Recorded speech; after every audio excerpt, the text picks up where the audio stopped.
Alright folks, what's going on? Welcome back to the channel. It's always a pleasure to see you. Hope we've all had a good day. Hope you enjoyed day 2. But we're on to day 3. Quite a few matches that we need to touch on, so we'll waste no time in doing that. Like the video for me, if you would. Get yourself subscribed to the channel if you're not. I'd appreciate it if you did. Touch it on around 8:30, more or less. Get yourself involved. We continue to grow each and every day. Very, very happy with that. If you want to support the channel, there's a link in the description and the pinned comment, along with the pics and the outrights and the timestamps and all the other stuff. The first things first, let me know, did you get anything today? Any winners? Did you come close? Did you lose? Share with the group, don't be shy. There was nothing from me personally. I think I'm just going to sit out these first 2 days more often than not. You know, they can be quite tough. I didn't exactly miss anything today, but I fancy getting involved in day 3. I really do. Probably going to have a go today on something. What that's going to be, we shall see. But first off, over in Monte-Carlo, this draw's stacked, by the way. I said it yesterday, I'll say it again. This does not feel like the first round. It really doesn't. Loads of crackers. First off, we've got Popper and Hugo Humbert. Oh shit. I don't know what's going to happen in this one. Head to head is one apiece. Hugo Humbert winning the most recent one last year in the Davis Cup, and then Popper has got a win on the clay in the French Open. That was 2019. I think we can forget about that. And I'm just looking at it for what it is. You know, you'd probably just go Hugo Humbert beats him. I'd say so. You know, if it was anywhere else, especially this season as well, it's no secret to us. Alexei Popyrin hasn't been doing that great, to say the least. I mean, 2-7 to start off the year. That's piss poor for the standards of Alexei Popyrin, if you ask me. Hugo Humbert's much better, 11-5. That's what I expect. He is the better player. He's in better form. He's already won a title this year. You know, Hugo Humbert won that title in Marseille.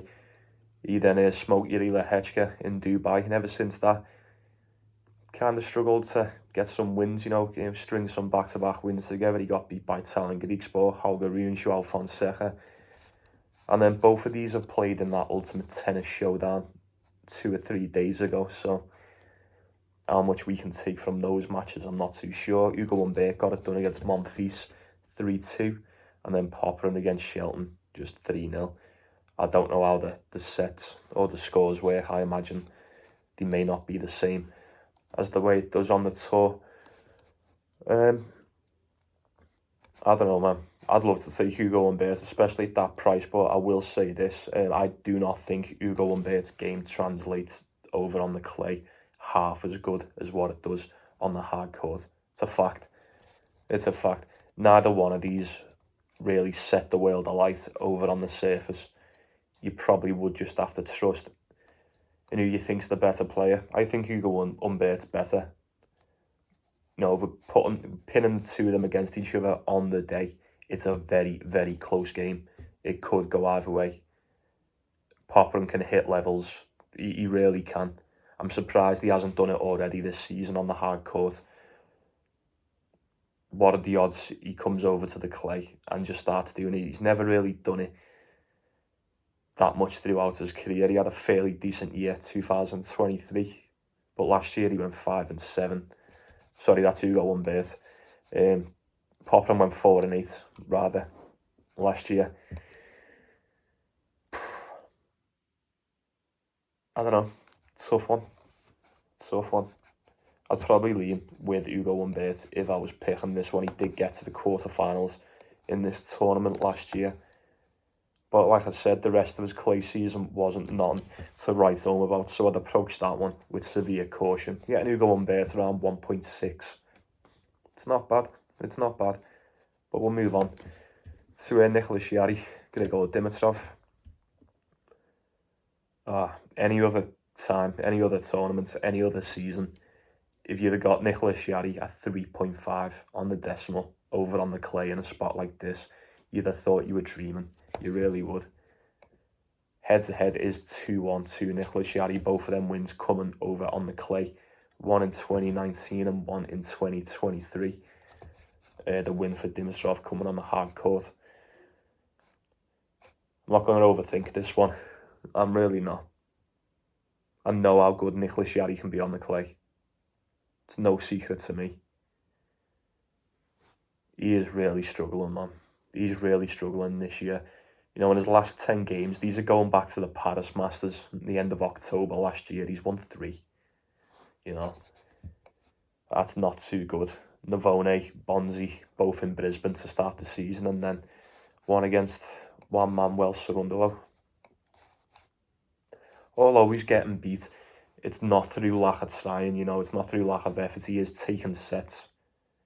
Took one off Commissania, Carabelli, O'Connell, Schwartzman, you know, he's trying. But whatever he's got, it just doesn't seem to be enough. And it's a shame, really, because he's fucking quality over on the clay. He really is. Grigor Dimitrov, not only is he just better, not only has he been better over the seasons and the career, I think he's even playing better now. He just is. It's a fact, innit? He's been decent this season, has he not? I mean, 9 and 6 on the hard court. You'd go, oh, that's all right. Bang average. 1, 2, 3, 4, 5, 6 of his last 10. He's won 6 of his last 10. That's all right. He's only been beat by Djokovic, Alcaraz. And that's on the hard court. I don't think we've seen him on the clay yet. No, we haven't. I think he beats Nicolas Jarry. I do. If Nicolas Jarry is going to come out and struggle, then he's not going to win. But if he does and I go against him, I'll feel sick because I know the outcome. I know what could definitely happen in this one. I feel like I've seen the writing on the wall. If this is the game, and it shouldn't be, if this is the game where Nicolas Jarry is just going to snap back into the form that we know he can hit, it'd be devastating if you take Dimitrov. 1.3, it's very steep, but I feel like that tells a tale of its own. Look, nothing personal against either one of these that I'm mentioning now, but if Nicolas Jarry can't beat Christopher O'Connell on the clay, I don't think he's going to beat Grigor Dimitrov. And there's no offence to either one of them, it's really not. That's just the way I'm looking at this at the moment, folks. It really is. It may be the only thing you've got to go off. I'll be leaning with Dimitrov in that one. So next off, we've got Sonego and Pedro Martinez. No, I'm not going to waste too much time on that. Round 1.5 for Sonego. These Italians get a lot of love over here in Monte Carlo as well, for those that maybe not, well, say maybe don't know, you probably do, but just in case you don't. Once again, any other season, any other clay tournament, you'd look at Pedro Martinez and go, yeah, I'll probably take you on the points or just on the money line. But he is playing some shit tennis at the moment, you'd have to admit that. Don't know what's going on with him. He did get a decent win against Stan Wawrinka over in Bucharest, but how much can I take away from that? I'm not too sure. Couldn't even get through the fucking game against Demir Juma in the quarterfinals. Sonego did manage to take a set off the hot in-form Vic Capriva, even though he got beat. That was his only game so far on the clay this season. And he's alright. 50-50. He's had a decent career on the clay, to be fair. 229 to 139. Sonego, that is. Still not as mighty as Pedro Martinez, though, is it? 394 to 208. If Martinez is fit, if he's recovered from that game against Demir Juma, he will definitely bring trouble to Lorenzo Sonego. But he showed nothing this season to suggest that he will. Lorenzo Sonego will have the crowd behind him. I fancy him to just edge this one out against a really piss-poor bang-out of form Pedro Martinez. It'd be the only way to look. We've got Echeverry, mood set. I don't bother with these mood set games. Not anymore. It's the same with Hugo Gaston. It's just, no. I don't trust him. You don't know how he's going to play. You bet against him. He plays like a top 5 player. You bet on him. And then you start questioning how he's even in the top 100. I know Echeverry's really good on the clay. I was surprised he got beat the way he did by Kovacevic last time out. Maybe this will be the bounce back spot for him. 1.6. He's already beat Mutset once before. That was earlier this year in Rio, 6-3, and then a tiebreaker in the second. There you go, Echeverry. Do what you will with that. Oh, this will be a good one, this. Well, Holger Rune. Holger Rune, Nuno Borges. What do we do with this one? Head to head is 2-0 to Holger Rune. Fairly decent on the clay. I'll give him that, fairly decent. Nuno Borges is alright as well. He's quite good too. Holger Rune. I mean, last time out, we seen him get beat by Rally Apelka in 3. That was just after going on that unbelievable run. Went on an absolute rampage over at the Indian Wells, got to the final, bumped into Jack Draper, just didn't have enough. There's no shame in that. And evidently didn't have enough over in Miami to get it done against Apelka. Safe to say, he's had more than enough time to prepare for this one. Nuno Borges has played a lot more tennis since the Indian Wells. Played some decent games as well. Beat Jacob Fernley. Is that Elliot Smith or Colton Smith? There's a Smith there, I can't be asked checking who it is. And then Rafael Collignon barely got past Collignon over in Morocco the other day. Ended up getting beat by Carby Spain in the quarterfinals. Now, seen Holger Rune once already this season on the clay. That was over in Argentina, I think, and he was shit as well. He got bullied by Navone. Will he win this game? He's 1.35, 1.4 on the decimal. That's suggesting that he would. But I don't know. I mean, he does tend to do well over here. I'll give him that. He got to the quarterfinals last year. Got to the final the year before that. As opposed to Nuno Borges, I don't think he's ever played the Monte Carlo. No, he's never played over here. So I don't know. Surely you'll be excited for that. But then, you know, just as much as everything that could go right, just as much could go wrong for Nuno Borges today. It really could. I don't think he's going to be able to... I don't know. I'm going to say I don't think he's going to be able to outplay Holger Rune. Because Holger Rune is more than capable of just turning up and putting in a shitter. But I'd be willing to bet Holger Rune has got more than enough to get past this first match against Nuno Borges. He's a better player than him. There's a better player there. I feel like he's got everything Nuno Borges has got, plus more. So, 1.4.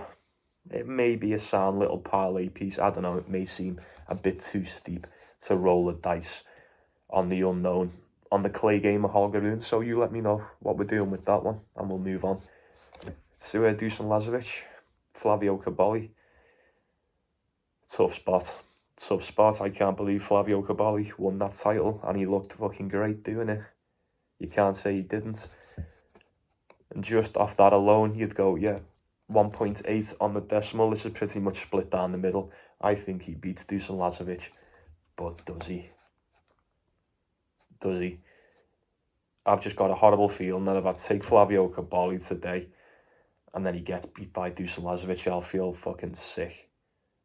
Lazovic has looked okay through qualifying, got past Bublik, got past Laszlo Sherry.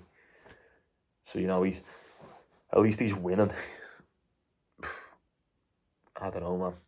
This is tough. Even though Flavio Caboli looked really good over in Bucharest, I still think it's just too soon. And we all know what happens to these players for whatever reason. You go deep in a tournament, or even in this case, win one, have 1 or 2 days, maybe like 2 days rest, and then come into another one. We all know the story. We all know what happens there.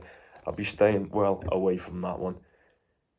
If you think Flavio's got enough left in him to take a set, you get decent odds for that as a parlay piece, but I'm going to stay away. And the same with this one. We've got Batista Agut and Binach. It's just not the same Batista Agut anymore, is it? It's just not, man. The longer these matches go, this is the path to victory as well. Just drag this out. Drag these out as long as you can. Just about got past Boo in Bucharest, and then didn't have it left in him to get past Comesaña, although he is winning sets. He took a set off Demir Dejuma, took a set off Jakob Mensah in Miami as well. Bienak has just fell victim to Francis Tiafoe over in Houston. That was in the semi-finals. I think he's ticking along nicely. Brandon Nakashima, he gets some decent wins. Wins the games we think he will, and he loses the ones that we expect he will. That's good for business. I like that. We've become quite the Bienak fans over here over last season, to say the least. 1.7 for Nakashima. Fairly decent season last year on the clay. 2-1 this year. Batista Agut, we know the story with him. Fantastic to start off. As the years have went on, I'm not going to say he seems to have regressed. It's just, the games are getting shorter and shorter. The results are getting less and less. This type of thing happens at this point. What can you say? I can't trust Batista Agut anymore at this point. He has beat Brandon Nakashima a couple of years ago on the grass. 7-5 and a tiebreaker. I think he should be alright with Bienak on this one. All he has to do is grind this one out and he'll have it in the bag. Trust me. So we'll crack on. So it's Zverev and Berrettini. Well. These have played each other quite a bit as well. 4-2 is the head-to-head to Zverev. And we haven't seen this for a couple of years. That was 2023 over in Wimbledon, straight sets for Berrettini on the grass. I consider both of these players to be all-terrain. It doesn't really matter what the surface, you know what to expect from both of them on the day. I've been a lot more impressed with Berrettini this season than what I have with Zverev. Now, Zverev's been good. Can't say he hasn't. But he's been nowhere near as good as what I expected him to be. Matteo Berrettini's put in some solid games. Got some solid wins. And you know what? I think he's just, I don't know. Can't say Zverev's playing miles better than him because he's not. But then, is Berrettini playing a lot better than Zverev? Maybe recently, yeah. He's won 7 of his last 10. Zverev's won 1, 2, 3, 4, 5. Ever since the Australian Open, he's looked a little bit, I don't know. He's looked a little bit dicey, to say the least. And Zverev at 1.6. Now that jumps out to you. You see Zverev at 1.6 and you go, oh my God, give me that. He's the better player. But I don't know, man. I don't know. Berrettini is just the guy to be able to turn up on the clay and just push Zverev around the fucking court. You know it's true. We touched on it in yesterday's video. Berrettini was fantastic last year on the clay. No one could fuck with him. Hardly anyone. As a matter of fact, only one person did. I can't even remember who it was. It may have been in the final or something. I don't know. It's irrelevant. But yeah, Zverev last time out got beat by Artefis. We've seen him get beat by Italian Greeks, Borlane, Etienne, Francisco Commissania. Fucking fisted him on the clay. Cerundolo beat him on the clay. Why wouldn't Berrettini beat him on the clay? I'm starting to become less and less confident in Zverev as the months are going on. And I don't like it. Because for the past few seasons, Zverev's just been fucking, fast cash. But I've got some concerns. There's a few doubts. Quite a few doubts. There really is. That spread's going to be 2.5. I don't know. Maybe just bite the bullet and take Berrettini on the points. He has been playing good. If he can just play behind that serve, he'll get enough free points in this to drag it out, I would expect. Berrettini on the points. Zverev on the money line. It's good. It's good. I won't lie to you. I don't know. You pay your money. You take your choice. We've got a few more. We've got Big Foe.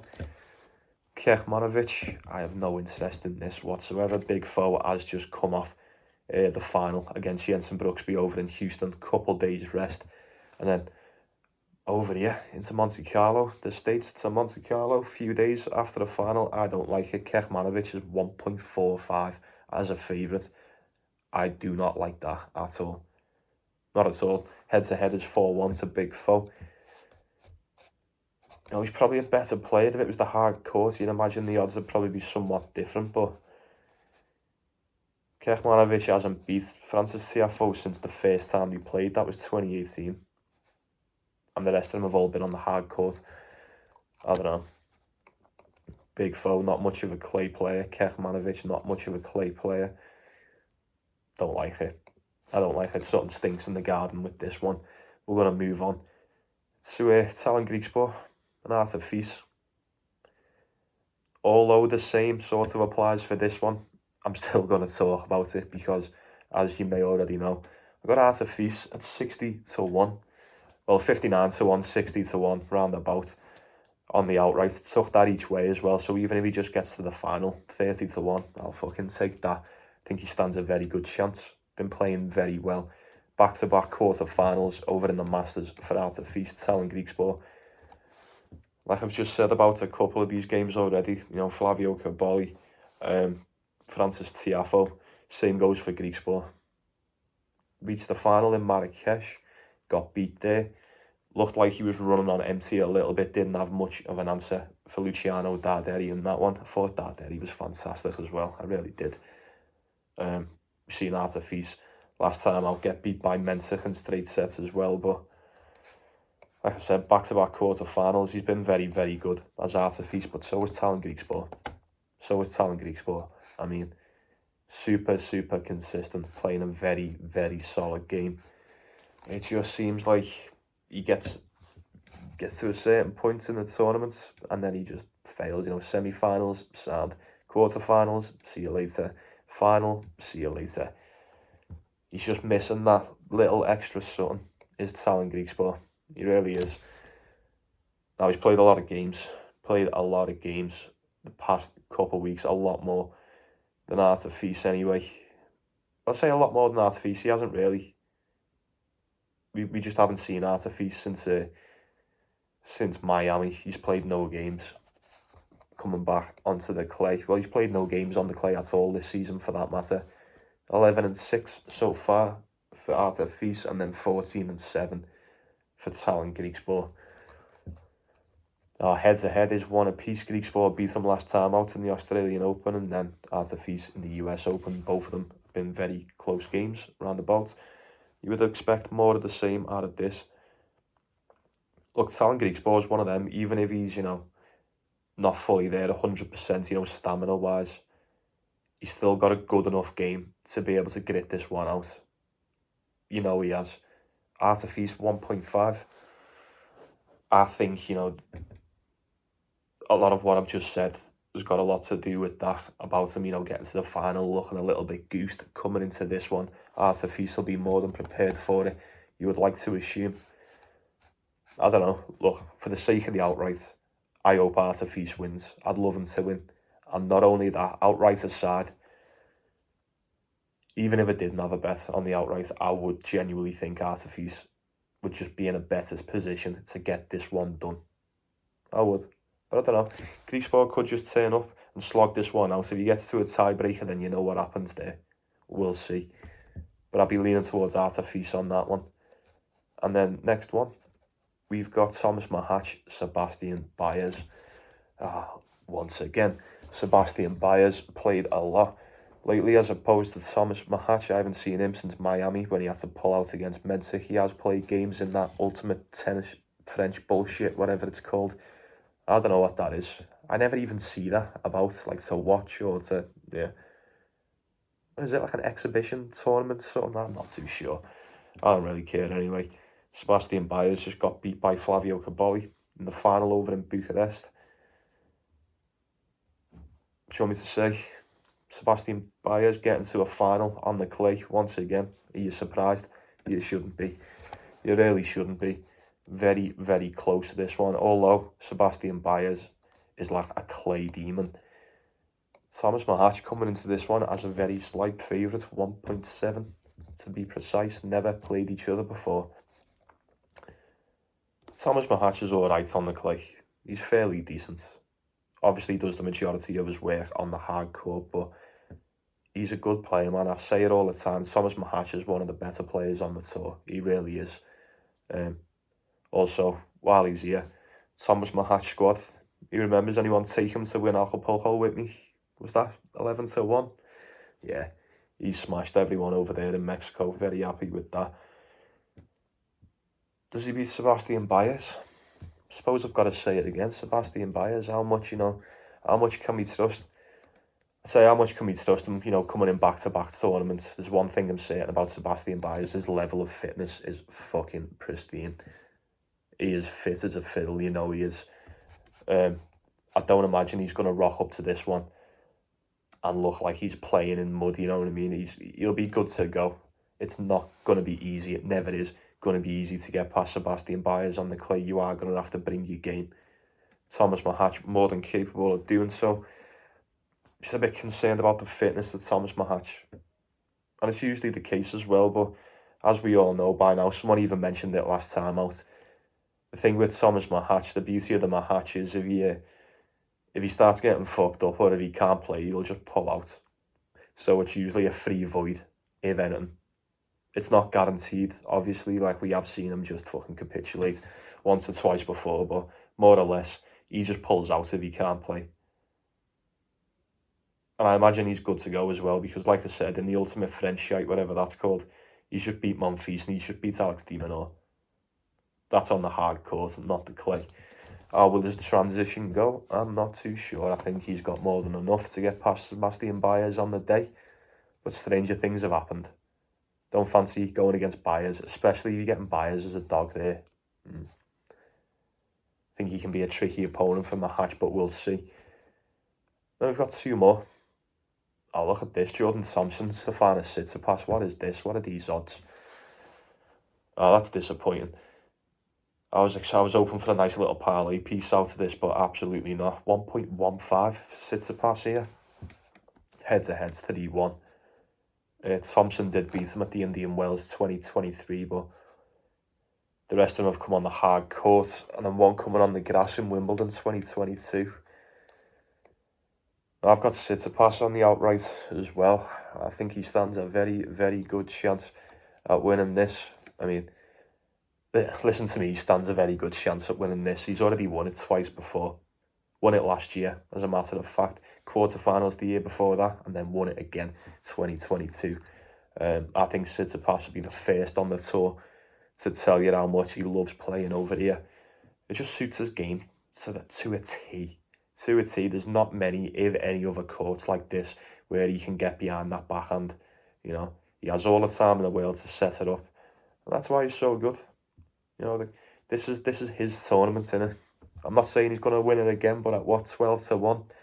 Oh, I can't say no. I can't say no to that. The only people that were favoured above him were like Alcaraz. He ain't been too great. He's definitely prone to shit in the bed every now and then this season. Djokovic just can't go that deep anymore. And same with Zverev as well. He may not even get past Berrettini. But apart from that, Tsitsipas and Casper Ruud are the next ones. I don't know. I'm feeling rather good about that. But we'll wait and see.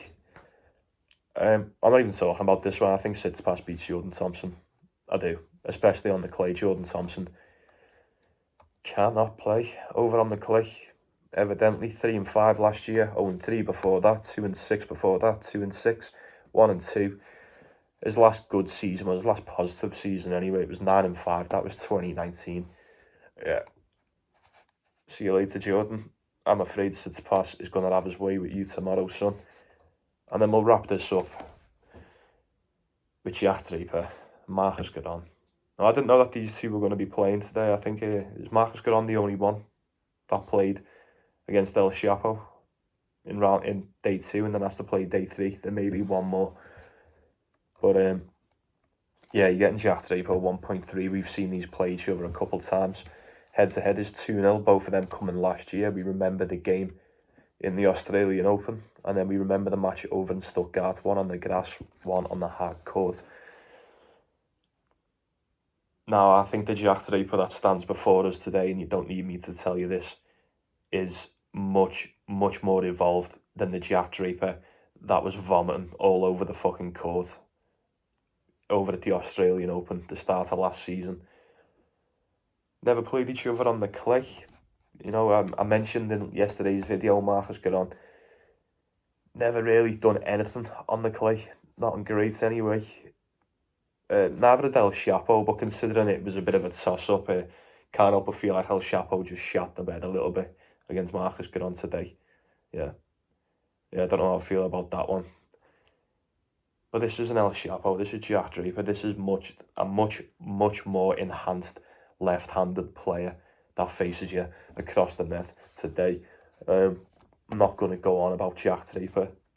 Obviously, like we know what we know. We know how good he is, and if you didn't know then, surely you do by now. Jack Draper squad, 33-1 to win the Indian Wells. For those that are new, yeah, that's right. We got that. That paid for my entire vacation to go and celebrate my 30th. I was fucking buzzing with that. Seen him play Mentic in Miami just after winning the title, and he looked a bit fucking goose, didn't he? Looked like he didn't have much left. Plenty of time to prepare for this. Personally, I've never really seen him do that much over on the clay. And if anyone's going to know about this lad, it's going to be me, isn't it? You should know. Yeah, not too great over on the clay, to say the least. Got beat in the first round last year. That was by Hubert Hurkacz. And then the year before that, beat Sebastian Baez in the first round and then got beat by Hubert Hurkacz again. That's nuts. That Hubie sent him packing both years in a row. Now, I can guarantee you, if they were to play each other this year, it would be quite the opposite. I think Jack Draper would fucking annihilate Hubert Hurkacz if they were to play each other on the clay now. That's quite irrelevant. Marcus Giron's looked good. He's been decent. Fairly decent over on the hard court. He had an okay Indian Wells and whatnot. Got beat by Jordan Thompson over in Miami. And like I said, he's just beat El Chapo in straight sets. Didn't see that one coming, but I'm not too surprised. Now, I would be surprised if he gets past Jack Draper today. You could make the argument, it's a bit of a similar spot to the El Chapo one, but is it? Similar spot, slightly bigger favourite, if anything, for Jack Draper. It's a bit of a gamble on the unknown. I would like to believe that Jack Draper's overall game is a lot better than that of Marcus Giron's, even on the clay. We've seen the improvements that he's made on the hard court, and it's second to none. Maybe, just maybe, he's made a few on the clay as well. You wouldn't put it past him. The way he's played this season, you would not put it past Jack Draper to get it done against Marcus Giron over in Monte-Carlo. And at 1.3, 1.35, it's not a bad parlay piece. It's really not. Am I going to go for it? Not too sure. I have got Jack Draper on it outright once again. I just couldn't help myself. You know me. But we'll see. We'll see what's what. And as always, if I'm going for anything, it will be in the pinned comment along with everything else, folks. Very well then. I'll be saying good night to you. Can't even breathe. You take care of yourselves, yeah, you take it easy, you take care of one another, most importantly. Like the video and that, yeah. Subscribe to the channel. It's quite late tonight. It's not that late over here, but my fucking brain's turned into porridge by now. I do apologise if I bored the shit out of you once again, but it has to be done, doesn't it? It has to be done, folks. But until tomorrow, see you in a bit. Let's go get that cash. Enjoy the matches. I'll see you later.